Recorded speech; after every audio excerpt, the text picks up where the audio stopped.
सर्वांचे स्वागत करून मी या ठिकाणी बोलतो. वेळ कमी आहे.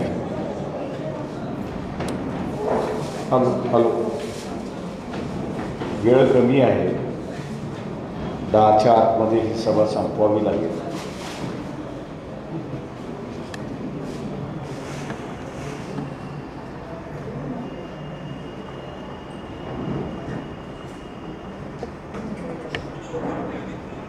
जो सर्व ओबीसी कार्यकर्त्यांना माझी असणारी आणि नेत्यांना असणारं एक नम्र निवेदन आहे.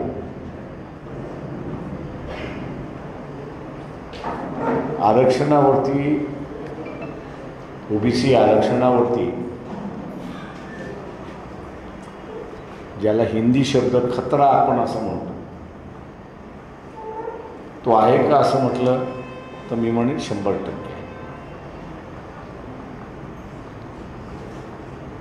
तो याच्यासाठी आहे की शरद पवारांनी असणारं जे काही मागच्या 3 दिवसामध्ये वक्तव्य केलं, एकतर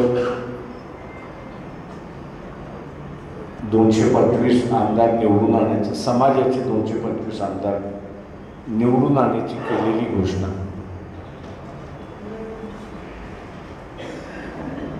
आणि त्यानंतर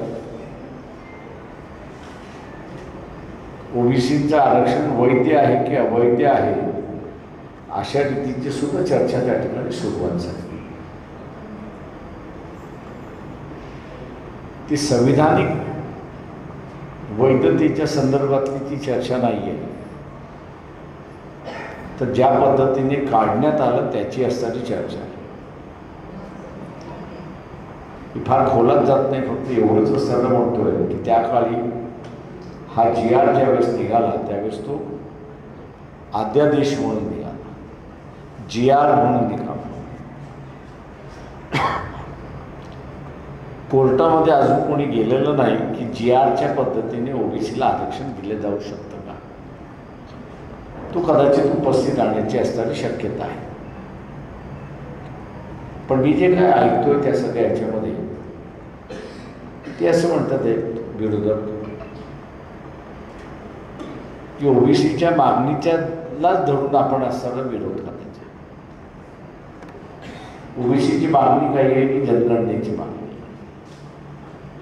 जनगणनेची मागणी मान्य करायची आणि जनगणनेची मागणी मान्य केली की मग त्याच्याबरोबर लगेच दुसरा ठराव करायचा की ओबीसीची संख्या जोपर्यंत निश्चित होत नाही तोपर्यंत याला असताना स्थगन देऊन मोकळा व्हायचा. ते होणारं काम सभागृहामध्ये, कारण का शरद पवारांनी 225 समाजाची माणसं निवडून आणायचं असं त्यांनी चिन्ह बांधलेलं आहे. त्याच्यामुळे ते असणारं जरांगे पाटील यांच्या मागणीला त्यांचा अप्रत्यक्षात पाठिंबा आहे हा त्या ठिकाणी दिसतोय. आणि म्हणून आता टोलवा टोलवीचं असणारं त्याचं उत्तर आपल्याला सगळ्यांना मिळतं. त्यांनी आता काय म्हटलं आहे की जरांगे पाटील, छगन भुजबळ, हाके, लक्ष्मण हाके आणि त्याच्याचबरोबर प्राध्यापक वाघमारे यांनी बसावं आणि तो तोडगा काढा. आता हे बसून तोडगा काय काढणार? छगन भुजबळ यांची परिस्थिती, यांची भूमिका क्लिअर आहे की आम्हाला नको. हाके आणि प्राध्यापक वाघमारे त्यांची असणारी परिस्थिती तीच आहे. जरांगे पाटलांची सुद्धा परिस्थिती, भूमिका तीच आहे की आम्हाला ओबीसीतून पाहिजे. म्हणजे समाजामधलं भांडण जसंच्या तसं ठेवायचं आणि आपण नामानिराळा व्हायचं अशी असणारी परिस्थिती आहे. आता ही असणारी परिस्थिती आहे, याच्यातून मार्ग काढणं महत्त्वाचं आहे. आता ओबीसीचं कॅरेक्टर आपण असं जर पाहिलं तर माळी म्हणून उभा राहिला तर प्रचंड मोठ्या ताकदीने उभा राहिला, धनगर म्हणून उभा राहिला तर प्रचंड मोठ्या ताकदीने उभा राहिला, वंजारी तसंच आहे, लिंगायत तसंच आहे, कुंभारी तसंच आहे, लोहारी तसंच आहे. म्हणजे समाजाचे मेळावे प्रचंड ताकदीने होतात. पण ती सामाजिक आयडेंटिटी आहे हे आपण लक्षात घ्या. ती एक सामाजिक ओळख काय असायच तर लक्षात घ्या. त्याच्यातून फार राजकीय परिणाम होतात असं नाही. आपण बघितलं की पंढरपूरला धनगर समाजाचा एवढा मोठा मेळावा झाला की ज्याच्यामध्ये अटल बिहारी वाजपेयी आले. पण त्याच्यानंतर आपण बघितलं त्या मेळाव्यानंतर एकही धनगर समाजाला उमेदवारी दिली नाही. कारण का तो समाजाचा मेळावा आणि समाज हा विखुरलेला आहे हे माहिती आहे. ओबीसीचा आत्ता खरा प्रश्न जो आहे तो म्हणजे राजकीय ताकद उभं करणं. समाज मेळावे निश्चितपणे झाले पाहिजेत, परंतु ओबीसीचा मेळावा झाला पाहिजे हाही त्याच्यातला महत्त्वाचा. आणि ओबीसींचे ताकदीचे मेळावे होतील त्यावेळेस ओबीसींचं राजकीय चेहरा हा समोर येईल. आज तो नाही आहे. ओबीसींचा राजकीय चेहरा आज नाही आहे.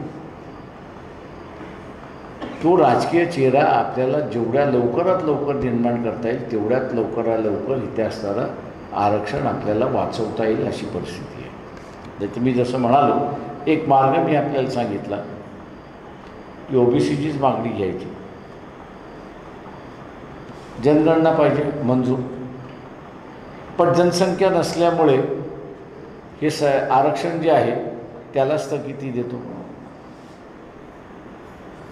त्या सभागृहामध्ये स्थगिती झाली तर तुम्हाला कोणी मदत करू शकणार, कोर्टही मदत करू शकणार. सुबू सरींची असणारी केस जर आपण ऐकली तर त्यांनी पैसे घेतले, मतदान देताना सगळं सिद्ध झालं, पण कोर्टानं सांगितलं ते सभागृहामध्ये झालं असल्यामुळे आम्ही त्याच्यामध्ये काहीच करू शकत नाही, का घटनेने त्याला अभय दिलेला आहे. घटनेने त्याला अभय दिलेला आहे आणि म्हणून आम्ही त्याच्यावरती काहीच करू शकतो.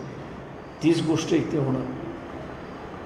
आता त्याला मात करायची असेल तर आम्ही तिथे असताना म्हटलेलं आहे की ओबीसीने 100 आमदार आणण्याचं टार्गेट त्या ठिकाणी ठरवलं. हे 100 का तर उद्याचा ठराव हा जर मंजूर करायचा असेल तर संख्याबळ लागतं. ओबीसींचंच संख्याबळ 100 असेल तर ठराव येणारच नाही. आणि म्हणून ओबीसीच्या कार्यकर्त्यांनी समाजामध्ये जाऊन ओबीसी समाजामध्ये जाऊन की यावेळेस 100 ओबीसीचे आमदार आपण कुठल्याही परिस्थितीमध्ये निवडून आले. ते शक्य आहे का? ते शक्य आहे, नाही असं नाही. अशक्यातली गोष्ट नाही. तुम्ही ज्या गावातल्या ती गावातली इंटरनेटवरनं इलेक्शन कमिशनच्या साईटवरनं मतदार यादी काढा. त्या मतदार यादीमध्ये तुमचे विरोधक आणि तुमचे फॉर असं मतदान काढा तर तुमच्या लक्षात येईल की 20% प्लस तुम्ही एका गावातली हीच परिस्थिती दुसऱ्या गावातली सुद्धा तीच परिस्थिती असते.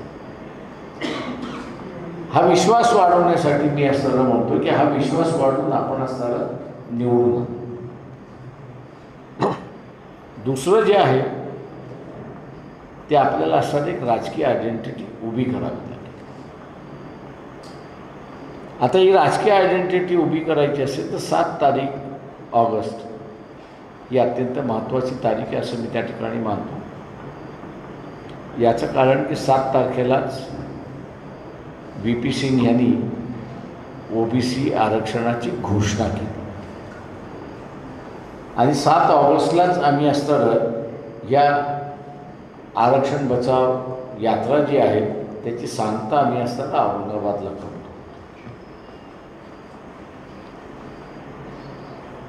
ही संधी आहे मी असं म्हणतो ओबीसीला की स्वतःची राजकीय ताकद दाखवण्याची संधी. पुन्हा अशा संधी येतील असं मला वाटत नाही. आपण बघत असाल की जरांगे पाटील ज्या ज्या ठिकाणी जातो त्या त्या ठिकाणी तो आपली एक राजकीय शक्ती दाखवतो.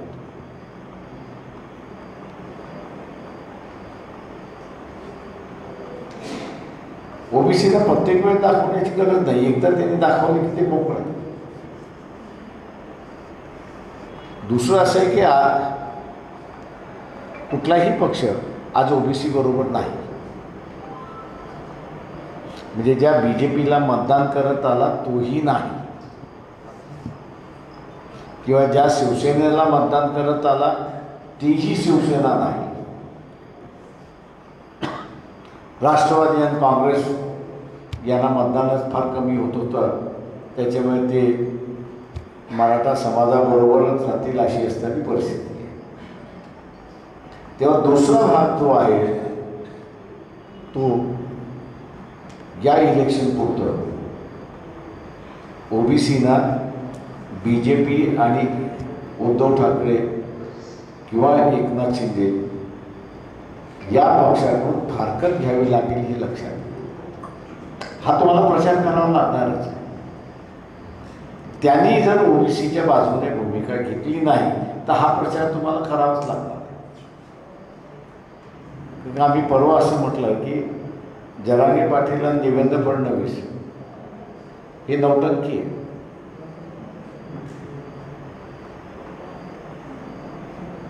आपल्यामध्ये एक म्हण आहे, दुश्मन का दुश्मन आपला दोस्त, बरोबर. पण आपला दोस्त होऊ शकतो का हे कधीच आपण तपासत नाही. माझ्या विरोधकाचा तो भांडतोय म्हटला म्हणजे तो माझा दोस्त असंच आपण ठरवून जातो. देवेंद्र फडणवीस यांचा राजकीय पक्ष कुठचा महत्वाचं आहे की देवेंद्र फडणवीस यांचा राजकीय पक्ष कुठला कुठला आहे? भारतीय जनता पक्ष. आता देवेंद्र फडणवीस पक्षाबरोबर लॉयल राहील की तुमच्याबरोबर लॉयल राहील? पक्षाबरोबर राहील. म्हणजे दुश्मन का दुश्मन अपना दोस्त. फसलो की नाही आपण?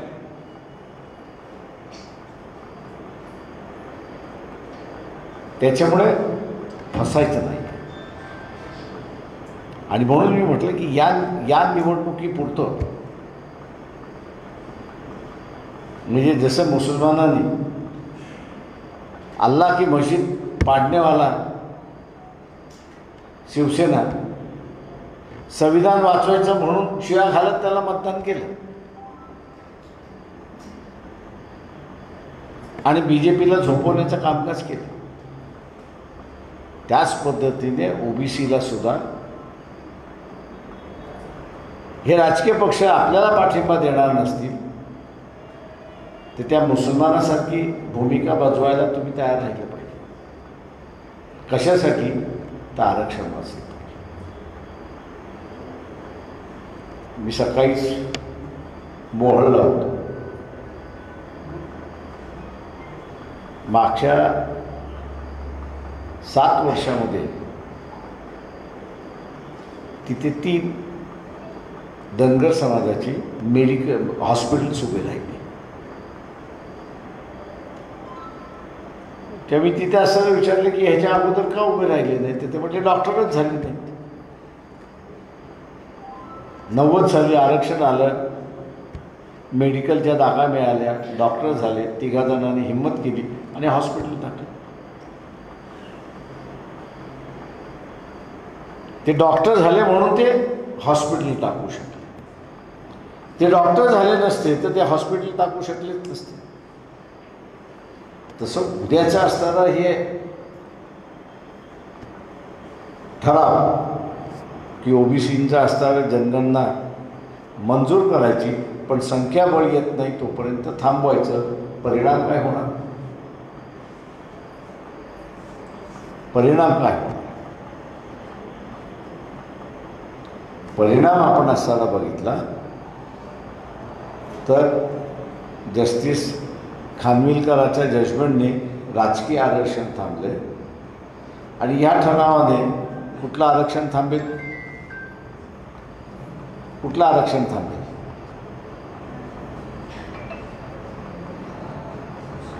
कुठलं थांबेल? कुठलं आरक्षण थांबेल? कुठलं?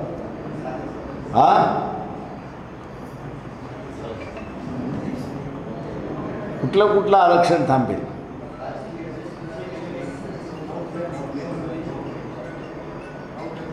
शिक्षणातलं आरक्षण थांबणार आणि सर्व्हिसमधलं आरक्षण थांबणार.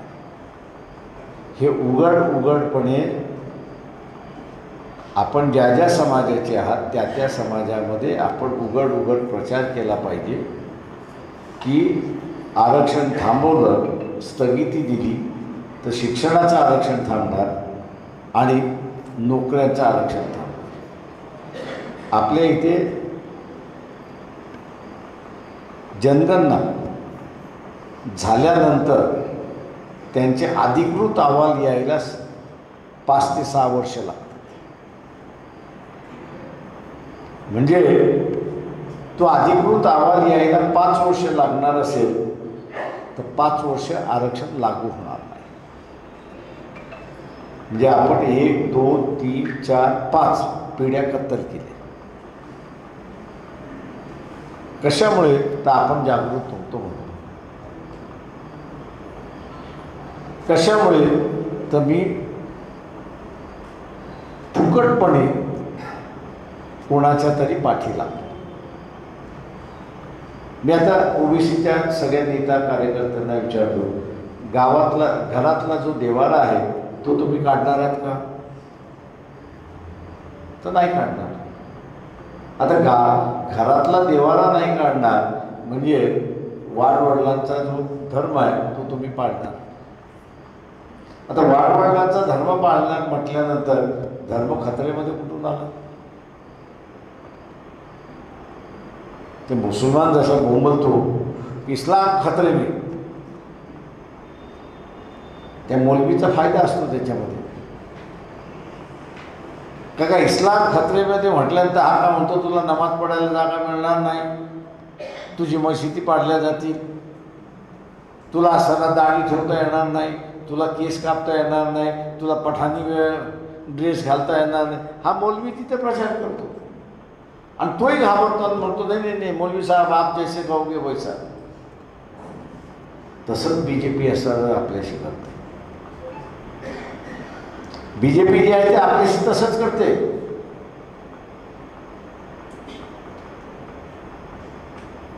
आता इथे मराठा सुद्धा हिंदू आहे आणि ओबीसी सुद्धा हिंदू आहे. पॉलिटिकली आपण बघितलं तर मराठा हा काँग्रेसबरोबर आहे आणि आणि राष्ट्रवादी बरोबर मोठ्या प्रमाणात आहे. ओबीसी मोठ्या प्रमाणात BJP बरोबर आहे आणि तो उद्धव ठाकरे सेनेबरोबर आहे. ते यांनी भूमिका घेतली पाहिजे, ते घेत नाहीत. का घेत नाहीत?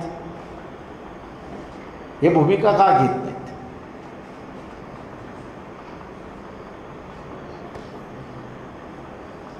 भूमिका जी आहे ते का घेत नाहीत?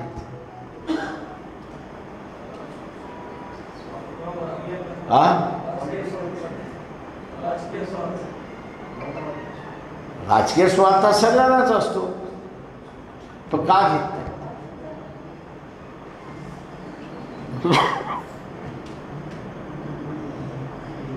हा डायलॉग तुम्हाला ओबीसीमध्ये करावा लागेल हे आपलं लक्षात घ्या.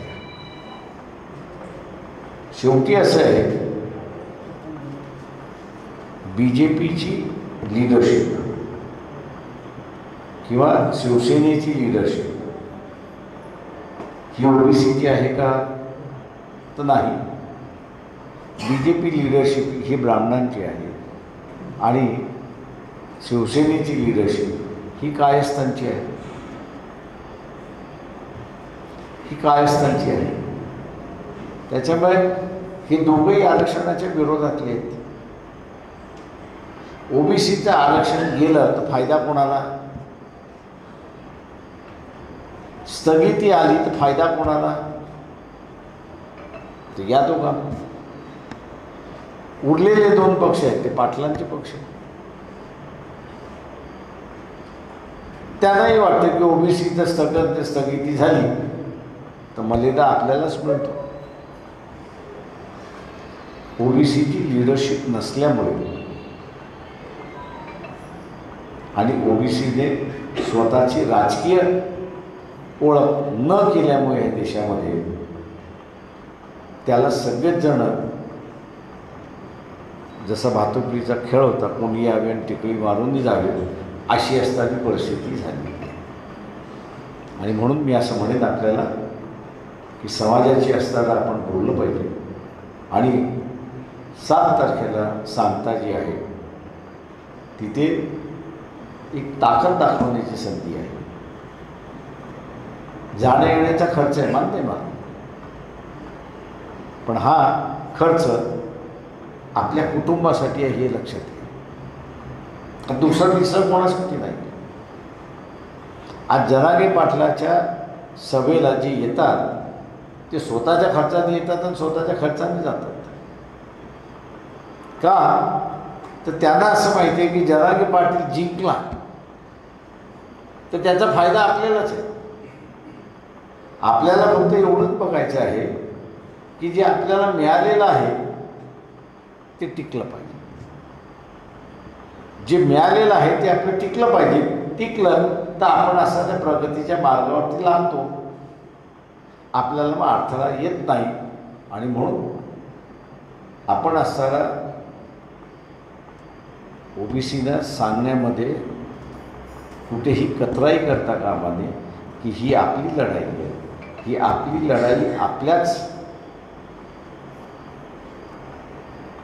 उद्देशाने लढली पाहिजे आणि आपलं डोकं हे आपल्याच खांद्यावरती असतं.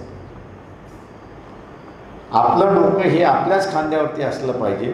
पण उद्याच्या येण्या जाण्यामध्ये खर्च होणार याचा विचार करत जर आपण राजकीय ताकद उभी केली नाही तर हे पॉलिटिकल पार्टीज 2 गोष्टी करतील की जे त्यांनी लोकसभेमध्ये केलं. एकतरी ओबीसीला उमेदवारी दिली का, तर नाही दिली.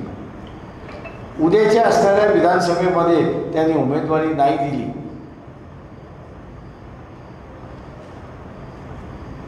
तर आपण काय करणार. तुम्हाला त्या विधानसभेमध्ये पोचूच द्यायचे. समजा वंचित बहुजन आघाडी इलेक्शन लढत नाही असं धरून चालत. उद्या वंचित बहुजन आघाडी इलेक्शन लढत नाही आणि हेच 5 पक्ष लढतात आहेत आणि त्यांनी त्यांच्या आपसामध्ये ठरवलं की ओबीसीला एकही उमेदवारी द्यायची नाही, तुम्ही आरक्षण वाचवू शकता का, तर नाही. आणि म्हणून मी आज सगळ्या ओबीसीच्या कार्यकर्त्यांना असं म्हणतोय की तुम्ही ज्या पक्षामध्ये आहात त्या पक्षामध्ये भांडा की आम्हाला ओबीसीला उमेदवारी मिळाली पाहिजे. 1-2 नाही, नाहीतर ताटामधलं जसं लोणचं असतं चवीसाठी तसं 1-2 दिलं त्याचा उपयोग नाही कारण त्याच्या मताने थांबणार नाही. युतीमध्ये 100 जागा मिळाल्या तर आग्रह धरला पाहिजे की 50% जागा ह्या ओबीसीला पाहिजेत. मी सर्व राजकीय कार्यकर्ते ज्या पक्षामध्ये आहेत त्या सर्व राजकीय कार्यकर्त्यांना असं म्हणतोय की तुम्ही 50%चा वाटा हा तुम्ही मागितलाच पाहिजे. आणि म्हणून आम्ही म्हणालोय की 100 ओबीसीचे आमदार झाले तर आरक्षण वाचलं म्हणून असताना समजा. आणि म्हणून उद्याचं असणारं हे आरक्षण वाचवण्याच्या दृष्टिकोनातून या पक्षाने उमेदवारी आपल्याला दिली नाही तर आपण आपलीच स्वतःची उमेदवारी उभी केली पाहिजे आणि आपण स्वतःहूनच त्या ठिकाणी जिंकून आलं पाहिजे. तेव्हा कुठं हे आरक्षण आपण वाचू शकतो. आपण सगळेजण ते कराल ही अपेक्षा बाळगतो आणि आपली सगळ्यांची रजा घेतो.